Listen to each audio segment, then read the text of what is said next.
Haleluya, Shalom Bapak Ibu sekaliannya. Selamat kembali berbakti dalam kasih Tuhan kita Yesus Kristus. Ya, mungkin kita hari ini masih ibadah di rumah ya. Kita mengucap syukur pada Tuhan kalau kita masih diberi kesempatan untuk kita bisa beribadah. Semuanya adalah kasih dan kebaikan Tuhan. Meskipun kita beribadah di rumah, kita akan mulai ibadah kita pada hari ini. Kita akan lebih dahulu bersatu di dalam doa. Tuhan Yesus, Engkau sungguh baik Tuhan dalam kehidupan kami. Kau memberikan yang terbaik Tuhan bagi kami Bapa. Kami mengucap syukur Tuhan kami memiliki Allah seperti Engkau. Saat ini Tuhan kami beribadah kepada-Mu sebagai bentuk ucapan syukur kami. Terimalah Tuhan setiap puji-pujian kami, setiap ibadah kami Bapa. Kiranya Tuhan, ibadah kami ini Tuhan boleh berkenan di hadapan-Mu, boleh bawa menjadi dupa yang harum dan berkenan di hadapan-Mu. Terima kasih Tuhan, terima kasih.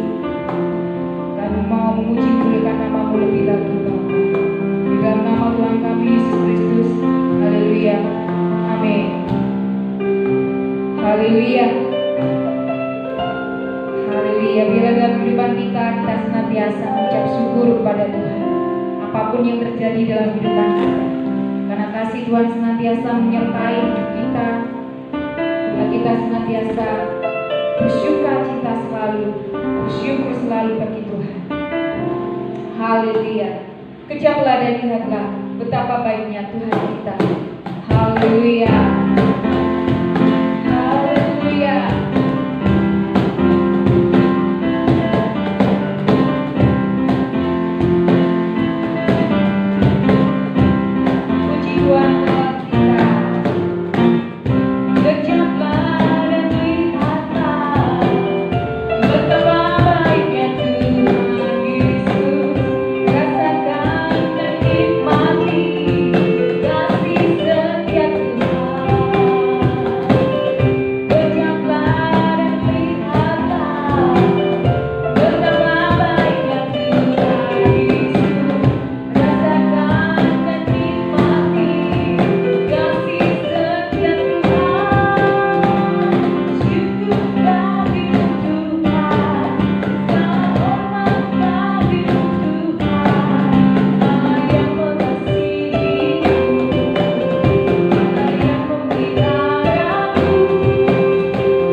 Jadikanlah Tuhan Yesus satu-satunya dalam hidup kita, yang kita andalkan, yang kita percaya, karena Dia adalah Allah yang setia.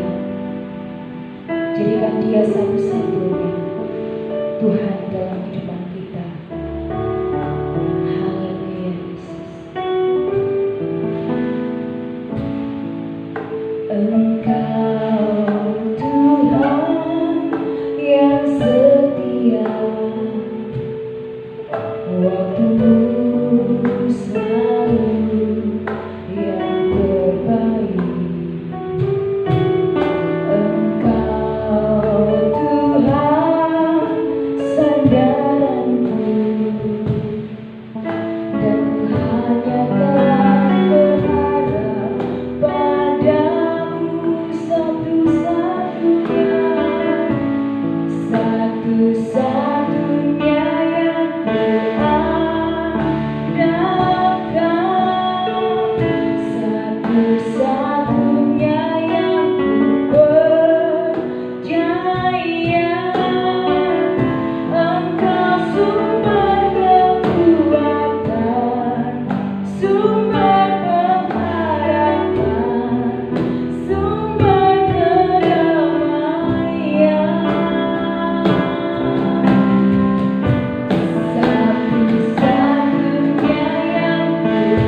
Amin.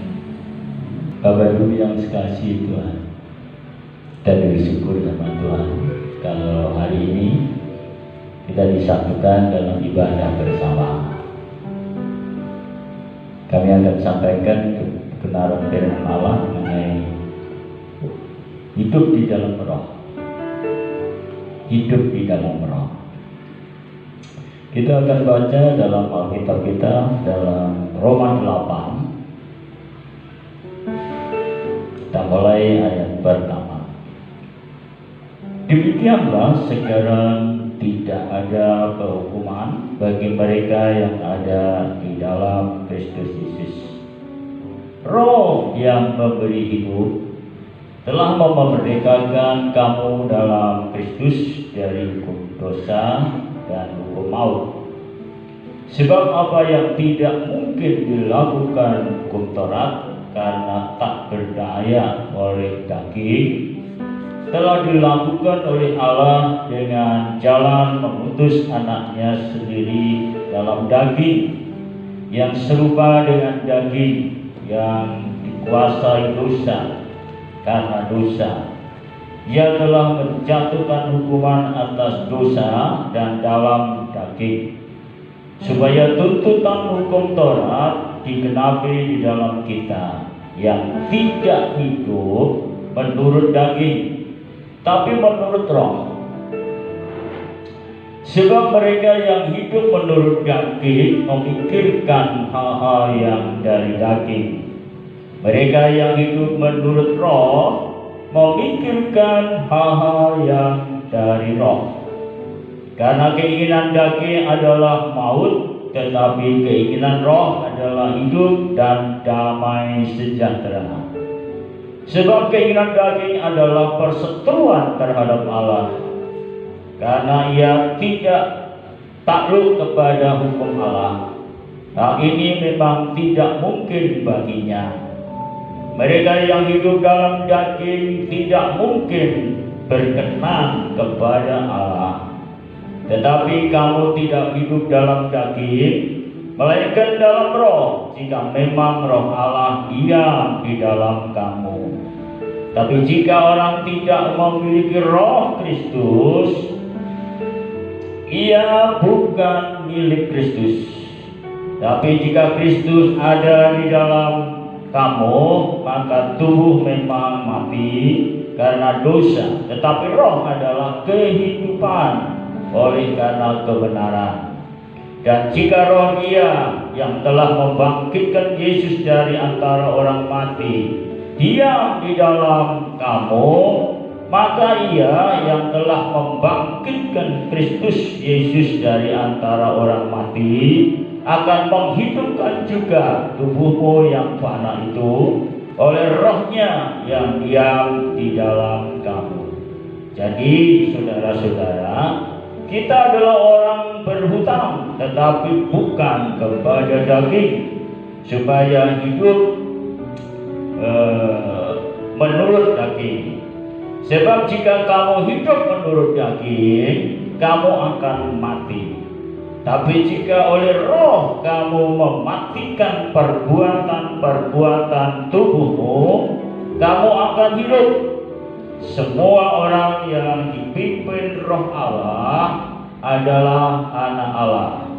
Sebab kamu tidak menerima roh perbudakan yang membuat kamu menjadi takut lagi, tetapi kamu telah menerima roh yang menjadikan kamu adalah anak Allah. Oleh roh itu kita berseru, ya Aba, ya Bapa.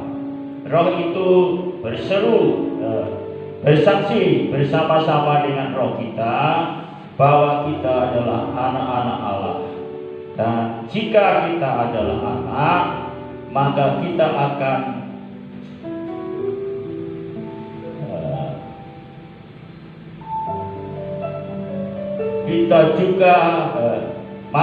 kita juga akan ialah ahli waris. Maksudnya orang-orang yang berhak menerima janji-janji Allah, yang akan menerimanya bersama-sama dengan Kristus yaitu jika kita menderita bersama-sama dengan Dia, supaya kita juga dipermuliakan bersama-sama dengan Dia.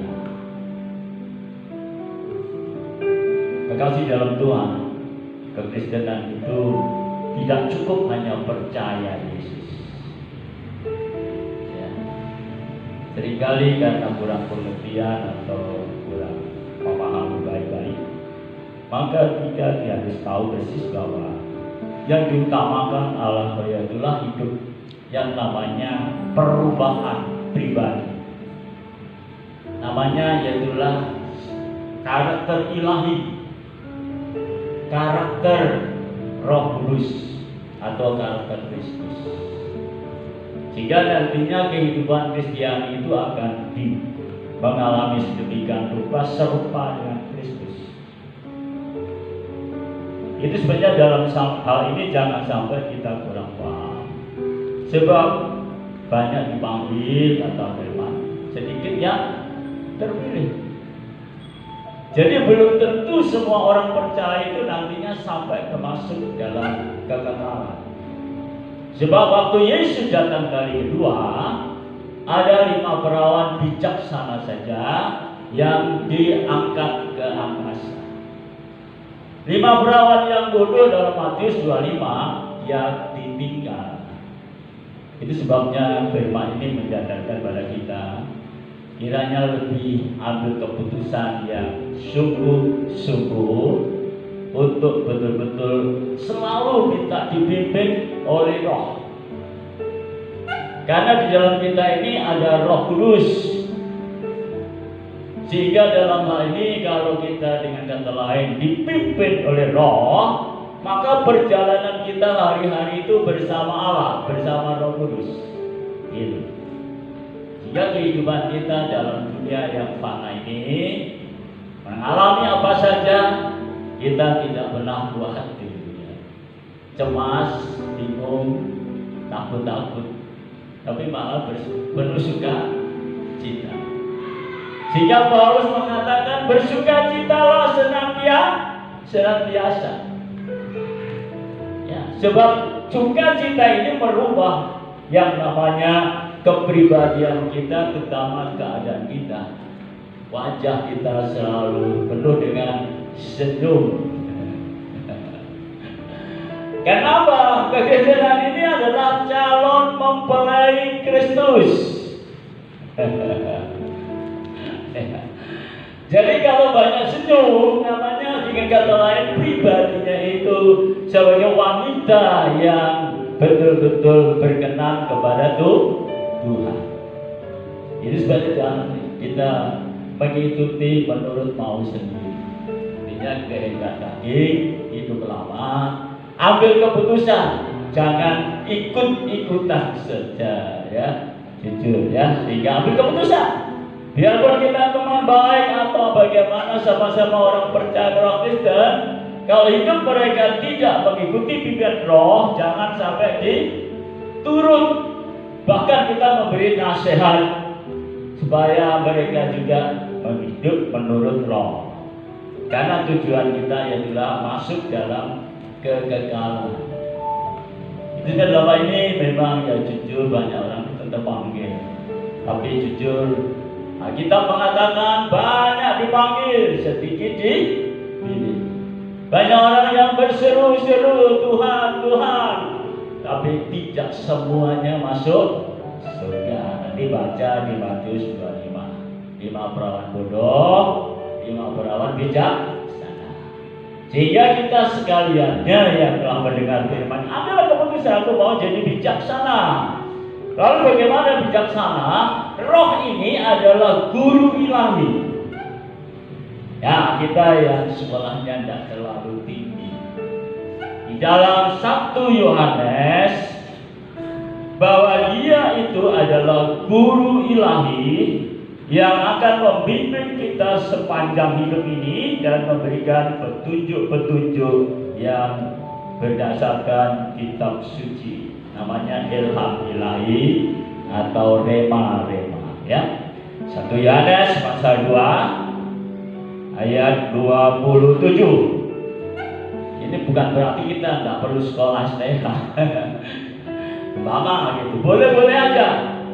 Tapi dalam hal ini yang utama adalah hari-hari dipimpin Roh, berjalan dalam Roh, dalam kehendak Roh, sehingga hidup daging sudah harus mati, sehingga kita dididik untuk betul-betul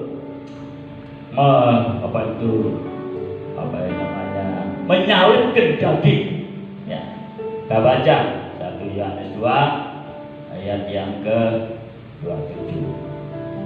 Sebab di dalam diri kamu tetap ada pengurapan yang telah kamu terima daripadanya.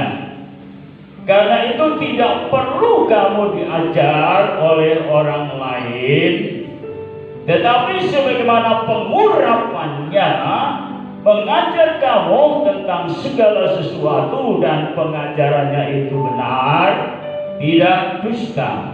Dan sebagaimana ia dahulu telah mengajar kamu, demikianlah hendaknya kamu tetap tinggal di dalam Dia. Allah itu Roh, Bapak sekalian, ya. Sehingga kita diberi Roh Kudus ini supaya nanti antara kita dan Tuhan itu menjadi persekutuan, bersatu. Karena tanpa Roh Kudus, tanpa kita hidup bersekutu dengan Roh Kudus, tidak akan mampu menjalani hidup ini. Baik musuh kita itu namanya kesukaran, kesulitan, dan sebagainya. Kedua, si setan itu betul-betul bisa dikalahkan bila kita bersama Roh Kudus. Sehingga Yohanes 1 pasal 4 dikatakan ini penting sekali semua memahami supaya tidak ada kesombongan. Ya, jadi kalau kita berhasil dalam segala hal, karena Roh Kudus yang ada di dalam kita itu yang bertindak menjadi penolong kita, pembela kita, bahkan Dia berperang ganti kita. 1 Yohanes 4 ayat 4. Kamu berasal dari Allah, anak-anakku. Jadi sini tidak menyebut orang Kristen, karena pernikahan ada perubahan. Setelah ada Roh Kudus, Roh Kudus itu memeterai hidup yang dari Allah. Dalam Efesus 1 dikatakan kamu dimeterai dengan Roh. Sebagai kata lain, kita ini miliknya Allah. Dan karena milik Allah, maka kita diberi tanda, yaitu Roh yang dari Allah yang dalam kita. Yang tidak 1 Yohanes 4 ayat yang 4. Kamu berasal dari Allah, anak-anakku, dan kamu telah mengalahkan nabi-nabi palsu itu, sebab Roh yang ada di dalam kamu lebih besar daripada roh yang ada di dalam dunia. Jadi Kristen itu sudah memiliki jiwa pemberani, ngadepi apa saja, bukan jiwa wanita. Jujur bukan kita pemberani. Wanita biasanya takut-takut, ya. Kita lebih berani, jiwa seperti rasuli. Setelah dipenuhi Roh Kudus, maka murid Tuhan begitu pemberani, sampai dianiaya, disiksa, rela. Karena dengan kata lain, itu memang ujian hidup orang Kristen. Di masa akhir ini sudah jelas, lebih banyak nanti kita mengalami aniaya dulu. Saya tidak nakut-nakuti, ya. Kalau memang Tuhan meninggalkan kita mati, dengan kata lain dianiaya atau disiksa, tidak usah takut, ya. Mati di sini, hidup di seberang sana, ya. Namanya mati syahid, bukan mati sakit, mati syahid. Ya, sehingga Tuhan berkata, jangan kamu, hendaklah kamu setia sampai mati, kata Wahyu 2 ayat 10 kepada jemaat Smyrna. Ya, jadi kita alami apa saja, pokok bersama Roh Kudus, bersama Yesus, tidak usah dengan kata lain kita menolak. Ya silakan. Saya yakin Petrus pernah berkata, kalau Tuhanku kepalanya di atas waktu mati disalib, aku di bawah. Ya, sehingga mati itu kalau kita berkata asal di dalam Tuhan, mati hidup untuk Kristus, mati untuk ya, bukan saya asal-asal. Saya mengiring Tuhan sudah 40 tahun mulai 65. Diancam ya boleh. Sampai sekarang masih hidup ya, haleluya. Dan saya tahu kalau sekarang masih hidup ada tugas-tugas yang memberikan kepada seluruh umat Kristiani akhir zaman ini, bahwa tanpa Roh Kudus perjalanan kita akan gagal. Ya, karena banyak tantangan-rintangan, banyak kesulitan, kesukaran, seperti contohnya yaitu wabah corona ini. Ya, tapi nggak usah takut, tapi juga nggak usah namanya kurang hikmat. Kita mengikuti pemerintah yang telah memberikan aturan-aturan, dan kita juga nggak boleh melanggar, harus tunduk pada aturan pemerintah. Itu ada di dalam Timotius ditulis. Ya, tunduklah pada pemerintah di mana engkau ada. Karena pemerintah itu juga adalah wakil dari Allah yang ada di dunia. 1 Timotius, coba kita baca. Sebab pernah kejadian ada umat Kristiani yang dengan kata lain melanggar ini, sehingga akhirnya terjadi sesuatu yang sangat kita sayangkan. Kita baca dalam 1 Timotius, dikatakan demikian. 1 Timotius, 2 Timotius ya. Ini pesan untuk kita di negara yang kita cintai juga, sehingga kita belajar berdoa untuk semuanya belajar tunduk kepada pemerintah yang ada di Indonesia juga. Haleluya. Di dalam Timotius dikatakan demikian. 1 Timotius 2 kalau salah ya.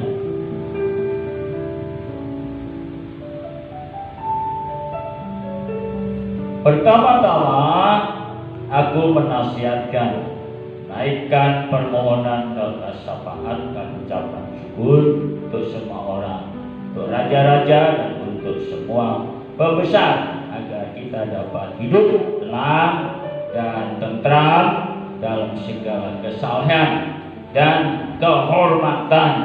Itulah yang baik dan yang terkenang kepada Allah. Ya, satunya. Sehingga dari sini kalau kita semua penuh Roh Kudus, ada yang namanya guru ilahi yang memberitahu pada kita, bahkan kebenaran-kebenaran yang kita sendiri satu waktu mengalami kesukaran, berdoa sama Roh Kudus, karena Alkitab itu penulisnya Roh Kudus. Saat Petrus ya, sehingga banyak harapan, banyak baca Alkitab. Sedangkan jujur saya memang tidak sempat sekolah tinggi, tapi Tuhan memberkati kami untuk dipercaya jadi kepala sidang dan sebagainya. Dan bila saya hitung-hitung, ya Tuhan tidak dengan kata lain menyia-nyiakan hidup kami. Banyak pelayanan yang Tuhan juga percayakan kepada kami. Tapi bukan berarti kalau kita banyak pelayanan lalu jadi tinggi hati, ya. Yesus sendiri mengajar bahwasanya belajar sama aku, lemah lembut dan rendah hati, jiwamu supaya tenang. Ya, gitu kan. Ya, hidup ini perlu tenang, ya. Biar langit bumi lalu memang Allah katakan, tetapi tenang aja bagaimana keadaan dunia ini, sehingga jangan sampai gelisah. Kalau gelisah nggak bisa doa. Itu dalam 1 Petrus 4 ayat 7 yang pernah kami sampaikan. Jadilah ikut tenang supaya bisa berdoa. Kita baca. Berdoa ini artinya luas, ya. Jangan sampai kurang memahami Doa itu bukan saja yang namanya minta-minta, tapi bercakap-cakap dengan Tuhan secara pribadi, yang namanya meditasi. Ya. Itu sebabnya dalam hal ini yang disebut hidup Kristiani adalah bergaul dengan Allah lewat firman Allah, lewat ibadah, juga lewat doa. Ya. Tapi doa juga merupakan penyembahan, karena Allah itu sangat perlu disembah. Tidak ada Allah yang lain selain yang Maha Esa, yaitu Tuhan Yesus. Itulah sebabnya umat Kristiani jangan lupa sembah Dia. Apa yang menyembah Dia, dia menghormati Dia. Ya, itu doa. Lalu doa juga dengan kata lain, memeriksa diri. Namanya manusia ada kelemahan kekurangannya. Di Daud berkata, selidikilah aku ya Tuhan. Nah, itu dalam Mazmur 139. Selidikilah aku Tuhan. Lihatlah hatiku, lihatlah pikiranku. Ada penyimpangan kok enggak? Ya, meskipun kita sudah ada Roh Kudus, satu waktu pikirannya juga tidak mikirkan cintai Tuhan, cintai dunia, mungkin gitu ya. Jadi pikirannya siapa? Bahasa Jawanya melayang. Haleluya ya, bikin duit, ya, mungkin begitu. Macam-macam pikiran. Ini dalam ini kita cuma harus mengubah pikiran kita ini dengan kebenaran firman. Jadi kekristenan itu mengubah karakter atau pribadi, kehidupan, juga merubah pola pemikiran. Lalu yang ketiga, kalau berkata selidikilah hatiku, hati ini juga ya jangan lupa, jangan sampai kita mencintai yang lain. Kita boleh menghargai orang Tuhan dan sebagainya, ya, jangan saling mengasihi. Cuma dalam hal ini kita banyak berdoa syafaat untuk saudara kita yang lain, bahwa Tuhan dan sebagainya. Sehingga dari sini kita sekalian berdoa syafaat. Ya, yang tepat itu doa syafaat. Berdoa untuk orang lain. Jangan sampai dengan kata lain, orang lain dalam posisi yang sulit, sukar, atau hidupnya kurang bagus, dicela. Jangan. Didoakan syafaat. Seperti Musa berdiri di tengah-tengah umat Tuhan. Kalau Musa tahu umat Tuhan Israel hidup dan betul, dia berdiri di hadapan Allah. Tuhan kasihani dia, bermurah hatilah sama dia, dan sebagainya. Yang kelima, doa untuk permintaan. Kita punya keperluan. Keperluan kita ini ada di Bapa surga. Perlu apa? Itu sebabnya disebut kita Allah itu Bapa. Jadi jangan sungkan-sungkan. Ya, ini kan muntah dulu. Aku ini juga minta dulu. Dan mana Nabi juga ya, itulah. Boleh minta jodoh. Ya. Saya tidak boleh sudah 2 kali cukup.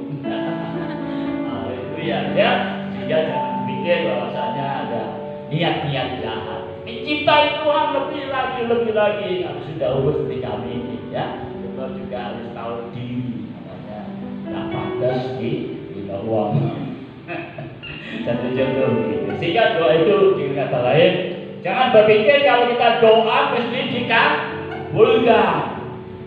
Ya, doa itu nanti yang memberi pengabulan adalah Tuhan.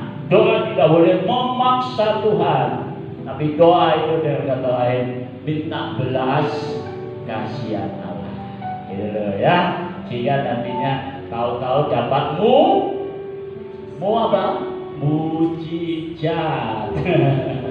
Karena itu baik, sehingga memberi yang terbaik, gitu ya.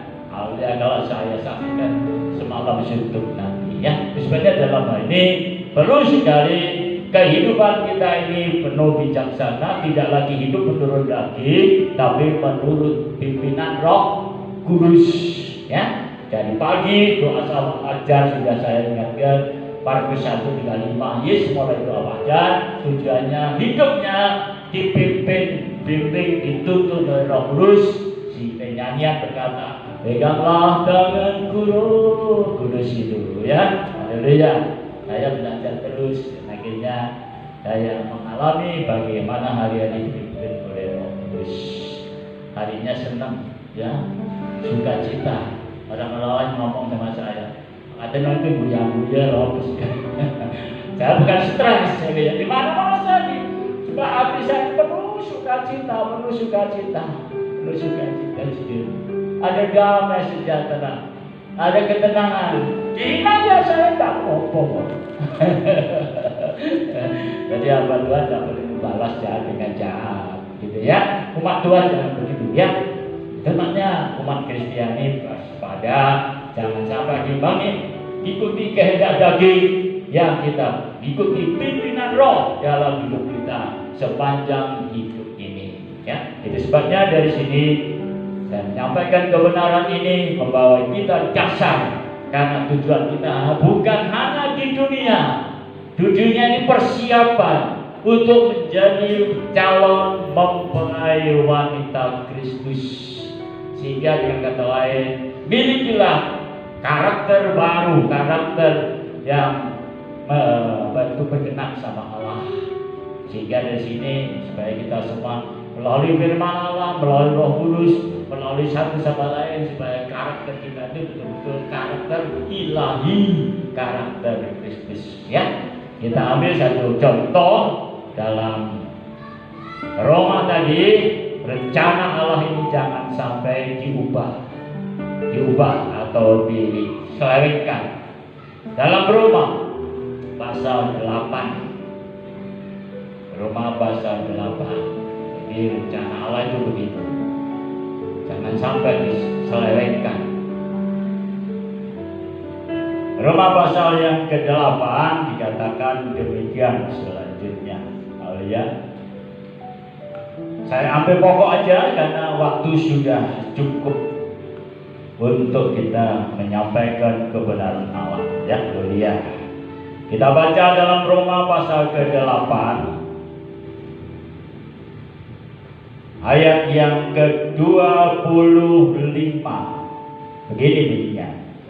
Tapi jika kita mengharapkan apa yang tidak kita lihat, kita menantikannya dengan tekun. Demikian juga Roh membantu kita dalam kelemahan kita, sebab kita tahu bagaimana sebenarnya harus berdoa. Tapi Roh sendiri berdoa untuk kita kepada Allah dengan keluhan-keluhan yang tidak terucapkan.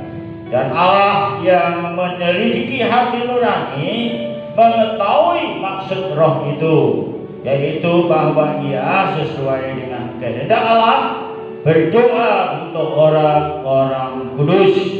Kita tahu sekarang bahwa Allah turut bekerja dalam segala sesuatu untuk mendatangkan kebaikan bagi mereka yang mengasihi Dia dengan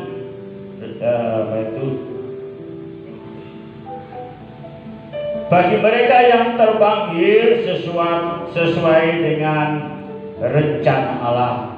Sebab semua orang yang dipilihnya dari semula, mereka juga ditentukannya dari semula untuk menjadi serupa dengan gambaran anaknya, supaya ia anaknya itu menjadi yang sulung di antara banyak saudara.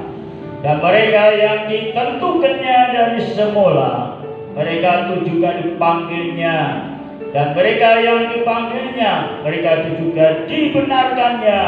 Dan mereka yang dibenarkannya, mereka itu juga dimuliakan. Inilah kebenaran firman Allah.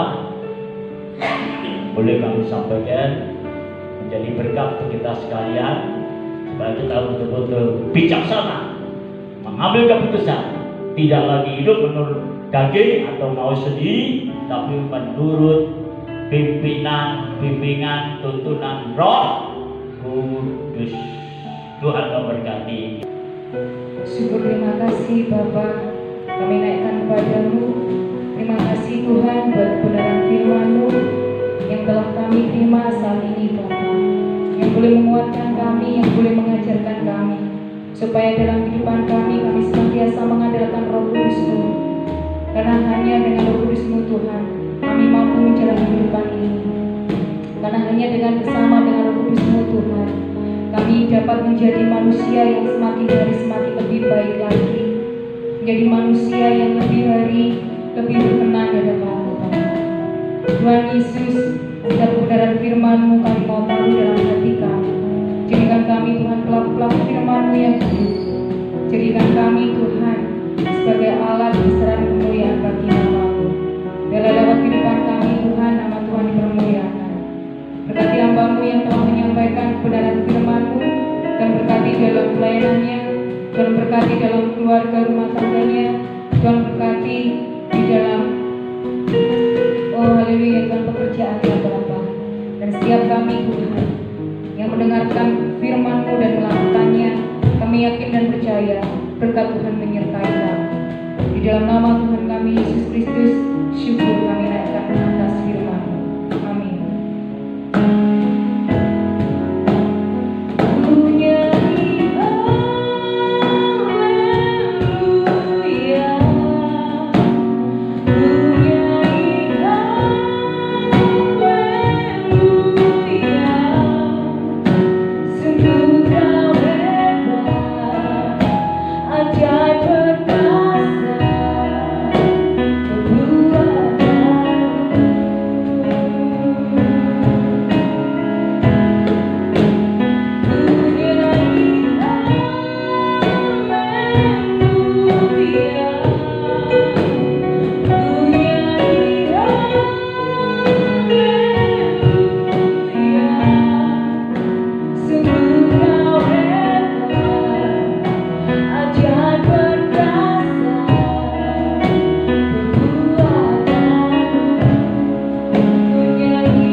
Mari kita akan akhiri ibadah kita dengan doa penutup dan syafaat dan berkat.